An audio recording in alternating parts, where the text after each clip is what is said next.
आज मैं आपसे एक सवाल पूछना चाहती हूँ जिससे हम सब लोगों का जीवन जुड़ा है।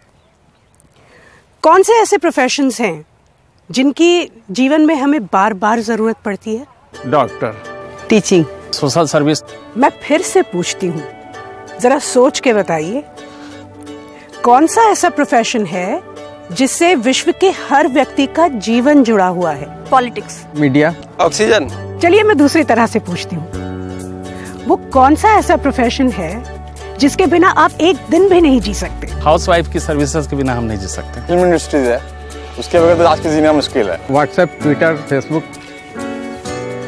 अब मैं क्या कहूँ, हाथ कंगन को आरसी क्या। इस पृथ्वी पर एक ही ऐसी चीज है जिससे हर व्यक्ति, हर जीवन जुड़ा है, और वो है कृषि।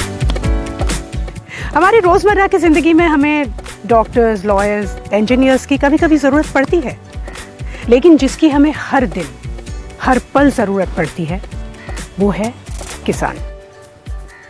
देखिए, आप सुबह उठते हैं, आप चाय या कॉफी पीते हैं, इन दोनों की भी तो खेती होती है। साथ ही आप बिस्किट खाते हैं, मतलब दूध, शक्कर, मैदा, फिर से खेती। आप सुबह बिस्तर से उठते हैं तो आपका जो बिस्तर है कॉयर का है, खेती। और आपकी जो चादर है वो कॉटन की है शायद, भाई कॉटन की भी तो खेती होती है। और आपके सिरहाने रखा वो टेबल लैंप, उसका लैंप शेड जूट का है ना। नहाते हुए आप जो भी साबुन इस्तेमाल करते हैं, नीम, एलोवेरा, फ्लोरल या जो भी टूथपेस्ट या शैम्पू, इस सब का रॉ मटेरियल कृषि से ही तो आता है। और ट्रैवल करते हुए आपने बड़े बड़े वेयर हाउसेस देखे होंगे, या तो डैम्स, कनाल्स और ये बड़ी बड़ी फैक्ट्रीज। इन सब में इस्तेमाल होने वाला रॉ मटेरियल एग्रीकल्चर से ही आता है। और रात को दूर आसमान में वो चमकता हुआ तारा जब आप देखते हैं, वो दरअसल तारा नहीं बल्कि एक सैटेलाइट है, और वो भी इस एग्रीकल्चर के नेटवर्क का एक हिस्सा है। तो जमीन में दबे बीज से लेके आसमान में सैटेलाइट तक हमारा जीवन पूरी तरह से कृषि से घिरा हुआ है। कृषि एक वैदिक शब्द कृषि से निकला हुआ है, जिसका अर्थ है जमीन जोतने की क्रिया। जब विश्व में बाकी और सभ्यताएं बसी भी नहीं थी, तब भारत कृषि में एक अग्रणी सभ्यता थी। इतना ही नहीं, बल्कि भारत में कृषि से रिलेटेड इन्वेंशंस, डिस्कवरीज और रिसर्च हुआ, जिसने पूरे विश्व को कृषि का ज्ञान दिया। रामायण और महाभारत के वक्त से लेकर इंडस वैली के वक्त तक हमारी कृषि काफी विकसित हो चुकी थी। बीज बोने का सही समय, मिट्टी को फर्टाइल रखने के लिए क्रॉप रोटेशन, सिंचाई के लिए नालियां बनाना, ये सब तभी इजाद हुआ। कृषि पराशर ग्रंथ, जिससे हम आज तक कृषि सीखते हैं, इसी समय लिखा गया था। अथर्ववेद में कृषि को मानव का दर्जा दिया गया है, इसलिए हम इस धरती को अपनी माँ कहते हैं और बड़े ही गर्व से इस जमीन को भारत माता कहते हैं। जब पूरी दुनिया जानवर के खाल के कपड़े पहन रही थी, तब भारत ने कपास यानी कॉटन के कपड़े बनाना शुरू किया। और क्या आपको पता है कि इरिगेशन में भी भारत सबसे आगे था? फर्स्ट सेंचुरी यानी पहली शताब्दी में कावेरी नदी पर बना कलानी डैम आज 2000 साल बाद भी वर्किंग कंडीशन में है। इसी दौरान हमारे मसाले पूरे विश्व में प्रसिद्ध होने लगे। रोमन एम्पायर के साथ हमारा विदेशी व्यापार शुरू हुआ। सी ट्रेड की वजह से हमारे प्रोडक्ट्स लगभग तमाम विश्व में निर्यात होने लगे। और इसके बाद कई सदियों तक कृषि ज्ञान और तकनीक का धनी भारत धीरे धीरे सोने की चिड़िया बन गया। और सोने की चिड़िया को किसी न किसी की नजर तो लगनी ही थी। मुगलों के आने के बाद आबादी बहुत तेजी से बढ़ने लगी, और दूसरी तरफ अनाज कम पैदा होने लगा, और उसकी जगह कैश क्रॉप्स जैसे कॉटन, ओपियम, नील, इसकी पैदावार बढ़ा दी गई। मुगलों ने 1/3 फसल कर मतलब टैक्स के रूप में लेना शुरू किया। एक तरफ फसल कम हो रही थी और दूसरी तरफ किसानों की हालत खराब हो रही थी। भारतीय कृषि पर लगा ये ग्रहण और गहरा हुआ अंग्रेजों के राज में, जब 1793 में गवर्नर जनरल लॉर्ड कॉर्नवालिस ने जमींदारी को अधिकृत कर दिया। सारा पैसा रईसों के पास चला गया, और भारत को सोने की चिड़िया बनाने वाला किसान आखिरी पायदान पर आकर सबसे कमजोर हो गया। अंग्रेजों ने नील की खेती यानी इंडिगो फार्मिंग पर जोर दिया। इसके कारण अनाज कम उगने लगा, जमीन बंजर होने लगी। भूखमरी और किसानों में अभाव, ये हमारे देश में कृषि का स्वरूप हो गया। आजादी के बाद पार्टीशन और 3 युद्धों ने हमारे अर्थव्यवस्था की कमर तोड़ दी। सब तरफ निराशा और अंधकार था। श्री अरबिंदो ने कहा है कि भारत जब जब नीचे गिरता है तब तब उतना ही ऊंचा उठने की क्षमता रखता है। तो इस अंधकार में रोशनी का दीपक बनकर आए हमारे दूरदर्शी प्रधानमंत्री श्री लाल बहादुर शास्त्री। उन्होंने समस्त भारतवासियों को अपील की कि हफ्ते में 1 दिन का व्रत रखें। अपने दिल्ली के पीएम हाउस में उन्होंने खेती की और कौन सा नारा दिया? जय जवान जय किसान। करेक्ट। और ग्रीन रेवोल्यूशन के बीज बोए। इस क्रांति का नेतृत्व किया एक और महापुरुष और भारतीय कृषि के पितामह पद्म विभूषण डॉक्टर MS स्वामीनाथन ने। 1960 के दशक में विश्व कह रहा था कि भारतीय लोग बूचड़ खाने की भेड़ बकरियों की तरह भूखे मरेंगे, क्योंकि उनके पास खाने के लिए अनाज नहीं होगा। ग्रीन रिवॉल्यूशन कृषि का एक ऐसा टेक्नोलॉजिकल ट्रांसफॉर्मेशन है जिसने कृषि के प्रति हमारा सारा रवैया बदल दिया। ये 3 मुख्य कारणों से संभव हुआ: साइंटिस्ट्स, पॉलिटिकल लीडर्स और हमारे किसान। मैंने उस समय 500 डेमोन्स्ट्रेशन करने के लिए सरकार से इजाजत मांगी थी, क्योंकि मैंने पौधों का आर्किटेक्चर बदल दिया था। एक नए किस्म का पौधा डिजाइन किया, एक नए किस्म की गेहूं, एक नए किस्म का चावल डिजाइन किया। ये नई किस्म थी ड्वार्फ वैरायटी या सेमी ड्वार्फ वैरायटी। जब मैंने ये वैरायटी लोगों के सामने रखी तब पुरानी विचारधारा के लोगों ने कहा कि हमारे किसान इसे स्वीकार नहीं करेंगे, लेकिन ऐसा नहीं हुआ, बल्कि उनकी गेहूं की पैदावार और इनकम दोनों बढ़ गए।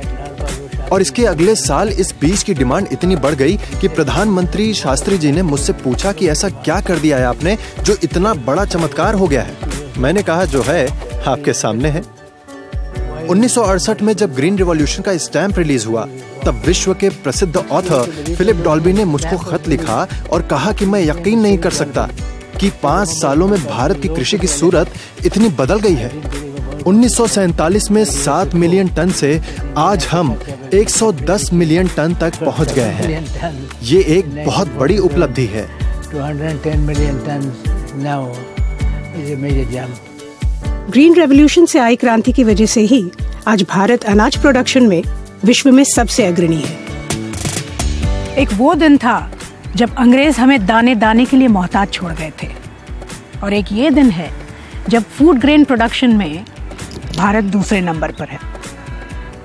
उसी अंधकार के दौरान doctor Verghese Kurien milk products और मार्केटिंग में काफी एक्सपेरिमेंट्स कर रहे थे, जिससे प्रधानमंत्री शास्त्री का ध्यान आकर्षित हुआ। तो उन्होंने डॉक्टर कुरियन को एक चिट्ठी लिखी और उसमें लिखा कि क्या मैं आपसे आके मिल सकता हूँ। तो डॉक्टर कुरियन ने जवाब में लिखा, योर एक्सीलेंसी, यू वेलकम। तो जब शास्त्री जी अमूल पहुंचे तो आश्चर्यचकित रह गए। उन्होंने डॉक्टर कुरियन से कहा कि मिल्क के इतने प्रोडक्शन के लिए इंपोर्टेड जर्सी गायें और आर्टिफिशियल इंसेमिनेशन वगैरह चीज़ों की ज़रूरत पड़ती है, लेकिन मुझे यहाँ तो ऐसा कुछ नहीं नज़र आ रहा है। तब डॉक्टर कुरियन ने उन्हें बताया कि वो किस तरह गांव-गांव में जाकर कोऑपरेटिव मूवमेंट के द्वारा मिल्क प्रोडक्शन और मार्केटिंग में पहल कर रहे हैं। इससे प्रभावित होकर शास्त्री जी ने उन्हें NDDB मतलब नेशनल डेयरी डेवलपमेंट बोर्ड की स्थापना करने को कहा। और इस तरह 2 महापुरुषों की दूरदर्शिता की वजह से भारत में व्हाइट रेवोल्यूशन आया और मिल्क प्रोडक्ट्स में आज स्विट्जरलैंड नहीं, भारत नंबर 1 पे है। आज जिन किसानों को अनाज उगाने से मुनाफा कम हो रहा है, वो अपनी जमीन का आधा हिस्सा पॉन्ड में कन्वर्ट कर रहे हैं और फिश फार्मिंग कर रहे हैं, और उसमें गेहूं से ज्यादा मुनाफा कमा रहे हैं। आपको जानकर खुशी होगी कि फिश फार्मिंग में दुनिया में भारत दूसरे स्थान पर है। इसे ब्लू रेवोल्यूशन कहते हैं। आइए आपको मिलवाती हूँ एक ऐसे ही सफल फिश फार्मर से। ये हैं पंजाब के जफरवाला गांव के गुरबचन सिंह। 10 साल से मच्छी फार्म का काम कर रहा हूँ। 2 एकड़ में मच्छी फार्म है मेरा, जिसमें बहुत अच्छी कमाई है। खेती बाड़ी से ज्यादा है, खर्चा भी कम है। पहले मैंने डेयरी फार्म का धंधा किया था। डेयरी फार्म के धंधे से मुझे ये मछली फार्म का धंधा अच्छा लगा। दूध का रेट नहीं है कोई, इसका रेट फिक्स है, घर से ले जाते हैं, इसलिए मैंने इसी को चुना। जब पैसे की ज़रूरत होती है, मान लो अपने बच्चों के लिए फीस डालनी है, फिर भी मंडी से पैसा लेना पड़ेगा। इसमें जब अपनी ज़रूरत पड़े इसमें मच्छी निकालो, 10-20 हज़ार रुपए की ज़रूरत है, जो मेरा घरेलू खर्चा है वो सारा इसी मछली से पूरा होता है। फिश फार्म की मार्केट बहुत है, ये तो अपने घर से बैठे बैठे ही फ़ोन कर दो तो 1 घंटे में मछली लेने वाला मछली ले जाएगा। जे किसके पास 10 एकड़ जमीन है तो 2 एकड़ का फार्म जरूर बनाए। जब मैं इतनी उम्र में ये काम कर सकता हूँ तो ये लड़के लोग क्यों नहीं कर सकते? ये काम करेंगे, किसी से मांगना नहीं पड़ेगा। इसके आगे चलकर गोल्डन या स्वीट रेवोल्यूशन मतलब शहद के प्रोडक्शन में भी हम कमाल की क्रांति लाने की कोशिश कर रहे हैं और इसमें हम वर्ल्ड लीडर्स हैं। ऑर्गेनिक फार्मिंग में भी इंडिया टॉप पर है। हमारे यहाँ लगभग 9 स्टेट्स में ऑर्गेनिक फार्मिंग होती है और सिक्किम अब 100% ऑर्गेनिक फार्मिंग स्टेट्स बन चुके हैं। है ना ये भारत की शान। मुझे एक बात बताइए, एग्रीकल्चर सुनते ही आपके आंखों के सामने क्या तस्वीर आती है? खेत, राइट? आपको सुनकर हैरानी होगी कि आज कृषि का पूरा अलग अलग लेवल पर इंफ्रास्ट्रक्चर है। मशीनरी और इक्विपमेंट से लेकर irrigation techniques, alternative power, warehousing facilities, transport connectivity, financial institutions तक और एजुकेशनल इंस्टीट्यूशन से लेकर रिसर्च इंस्टीट्यूट्स तक सब कृषि में व्यस्त हैं। एक वक्त था जब किसान गांव छोड़कर शहर जाया करते थे, लेकिन आज लोग विदेश छोड़कर गांव वापस आ रहे हैं। मैं आपको मिलवाती हूँ ऐसी एक महिला से जिन्होंने यूएस से इंजीनियरिंग की, उसके बाद IIM बैंगलोर से मास्टर्स की डिग्री ली, लेकिन इस सब के बाद आज वो छोटे किसानों के साथ कमाल का काम कर रही हैं। आइए मिलते हैं बैंगलोर की देवी मूर्ति से। एकदम से फार्मिंग की तरफ आपने कैसे रुख किया? तो एक्चुअली मुझे IIM बैंगलोर में बहुत सारे मेरे क्लासमेट्स जो थे वो एग्रीकल्चर बैकग्राउंड से थे। तो मेरे क्लासमेट्स ने मुझसे ऐसे पूछा कि आपके पास तो मशीनें वगैरह हैं, हमारे लिए कुछ बना दीजिए। बना के दिया, फिर उनको अच्छा लगा, फिर उनके नेबरिंग फार्मर्स आके बोले कि ये तो बहुत बढ़िया है, हमारे लिए भी बना दीजिए।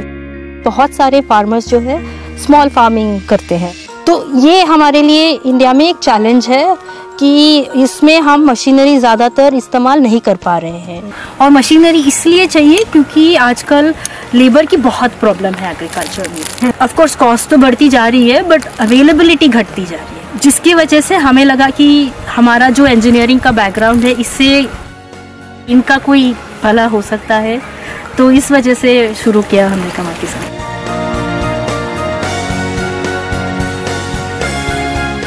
देवी, ये मल्च शीट्स है, तो ये बताइए ये वर्क कैसे करती हैं? पहले क्या होता है कि यहाँ पे रेस्ड प्लेटफॉर्म बनाया जाता है। अगर आप देखेंगे तो ये लोअर लेवल पे है, ये हायर लेवल पे है। फिर इसके अंदर जो है ये ड्रिप लाइन लगाई जाती है और उसके ऊपर से ये मल्च शीट लगाया जाता है। फिर उसके अंदर ये छेद बना के प्लांट्स लगाए। ये स्पेशली हमारे जैसे वाटर स्कैर्स कंट्री के लिए ऐसे वाले techniques are going to be helpful for the future generation. Mulching तकनीक का मैंने इस्तेमाल किया है। पहले 1 एकड़ में 2 गैलन पानी लगता था, अब सिर्फ 1 गैलन पानी लगता है। कम पानी में भी फसल ज्यादा होती है। आप लोग एज कमल किसान इसमें कैसे कंट्रीब्यूट कर रहे हैं? 1 एकड़ मल्चिंग लगाने के लिए आपको करीब 10 लोगों की ज़रूरत होती है, मैन्युअल लेबर। लेकिन हमारी जो मशीन होती है उससे क्या होता है, फार्मर को 2 लोग काफ़ी है और 2 घंटे में लगा लिया 1 एकड़। तो उसका सेविंग्स जो होता है करीब 3 से 4 हज़ार का जो लेबर कॉस्ट होता है उसको हमने घटाया है 600-800 रुपए के अंदर। ड्रिप इरिगेशन से सब बदल गया। पहले जितना पानी 1 एकड़ में लगता था, अब उतने पानी में 2 एकड़ जमीन हो जाती है और फसल भी अच्छी होती है। Wonderful, I wish you all the best. और आप जैसे लोग हमारे देश में हैं तो I think we are leaving the country in good hands. यहाँ से आगे के रास्ते में कठिनाइयां तो हैं, पर कोशिश जारी है। एक तरफ है सरकार की तमाम स्कीम्स जैसे कि सॉइल हेल्थ कार्ड, PM फसल बीमा योजना, कृषि सिंचाई योजना, ई-नाम, ई-रकम, जो किसानों को ग्राउंड लेवल पर मजबूत कर रहा है। और दूसरी तरफ है इसरो और सैटेलाइट टेक्नोलॉजी, जिसके जरिए आने वाले वक्त के लिए हम किसानों को मजबूत कर रहे हैं। अगर हमें अपनी लीडरशिप कायम रखनी है तो उसके लिए जरूरी है इनोवेशन, हमारी लीक से हटकर सोचने की क्षमता, जिसे हम जुगाड़ भी कहते हैं। और ये जुगाड़ ही है जो भारत को फिर से एक बार सोने की चिड़िया बनाएगा। मैं आज आपको ऐसे ही एक जुगाड़ू इनोवेशन के बारे में बताना चाहती हूँ, जिसने कृषि की समस्या को एक अपॉर्चुनिटी में तब्दील कर दिया और साथ ही सबका जीवन हमेशा के लिए बदल दिया। करेला और नीम चढ़ा, ये तो आपने सुना ही होगा, लेकिन यूरिया और नीम चढ़ा, आइए मैं आपको मिलवाती हूँ GNFC के श्री राजीव गुप्ता से, और सुनिए किस तरह इन्होंने यूरिया पर नीम चढ़ाकर यूरिया की चोरी को बचाया। देश में लगभग 10 से 12 करोड़ किसान 31 मिलियन टन यूरिया का उपयोग करते हैं हर साल। तो इसके पीछे बड़ा भारी एक पैसा खर्च करती है भारत सरकार, क्योंकि यूरिया की जो प्रोडक्शन कॉस्ट है वो लगभग $250 है और उसकी जो सेलिंग कॉस्ट है वो लगभग $85 से $100 के बीच में होती है। तो ये जो डिफरेंशियल है ये लगभग 30 से 35 हज़ार करोड़ रुपया सब्सिडी हर वर्ष भारत सरकार किसानों के हित में, करोड़ों किसानों के हित में देती है। लेकिन इस डिफरेंशियल की वजह से यूरिया का भूतकाल में दुरुपयोग भी होता था, क्योंकि यूरिया सिर्फ चोरी होती थी। यूरिया सिर्फ खेत और खलिहान में यूज़ नहीं होती है, यूरिया उद्योगों में यूज़ होती है। हमारे देश में तो कुछ हद हो गई थी, कुछ साल पहले तक लोग यूरिया को दूध में मिलाते थे और वो यूरिया मिश्रित दूध पीने से लोग बीमार भी पड़ते थे, क्योंकि दूध गाढ़ा हो जाता था। नीम कोटेड यूरिया बनाने से यूरिया जो दूसरे उपयोग होते थे उसके लिए बेकार हो गई, साथ में किसानों के लिए यूरिया का उपयोग बढ़ गया। पूरे नॉर्थ ईस्ट से लेकर और पंजाब तक सब स्टडीज कराई गई कि नीम कोटेड यूरिया के उपयोग की वजह से फसलों की जो प्रोडक्टिविटी है वो बढ़ गई। किसानों को और भी फायदा हुआ कि उनका जो पेस्टिसाइड का जो एक्सपेंडिचर होता था वो खर्चा कम हो गया, लगभग 25%, क्योंकि नीम एक वंडर ट्री है।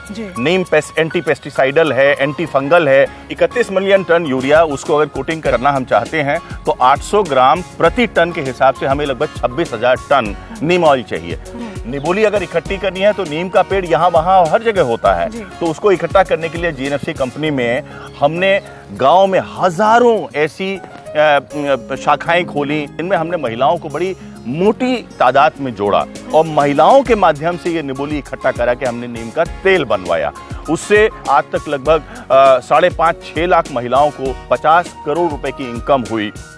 यूरिया पर नीम चढ़ाने से न सिर्फ यूरिया की चोरी रुकी, बल्कि वहाँ की महिलाओं के जीवन में क्या फर्क आया है, चलिए देखते हैं। वो GNFC वाले आए ना, तब से मुझे रेट अच्छा मिला और मैं मेरे बच्चों को पढ़ाने में, उसके स्कूल की फी और घर के वो गैस लाई, टीवी लाया नया, जीवन में बहुत खुशियाँ लाई है GNFC।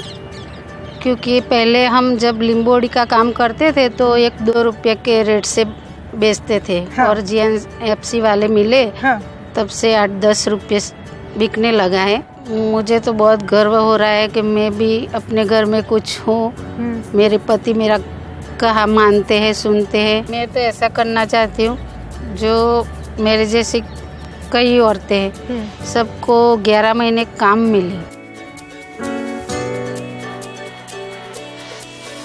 भारत की आज़ादी के तुरंत बाद कुछ एग्रीकल्चर एक्सपर्ट्स रोम में मिले और उन्होंने ये तय किया कि भारत को भुखमरी ही खत्म कर देगी। There is no hope for India.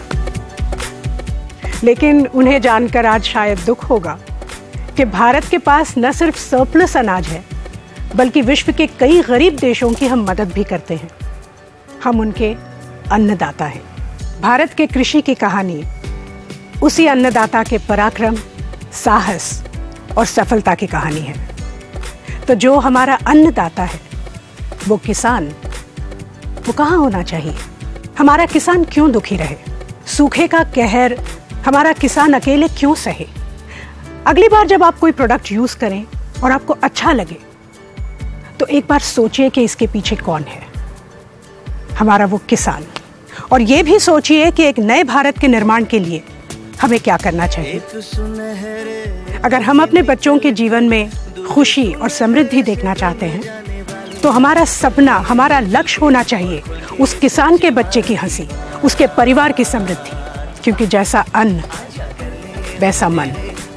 तो ये थी भारत के कृषि की बात, आपकी बात, मेरी बात, हम सब की बात, भारत की बात।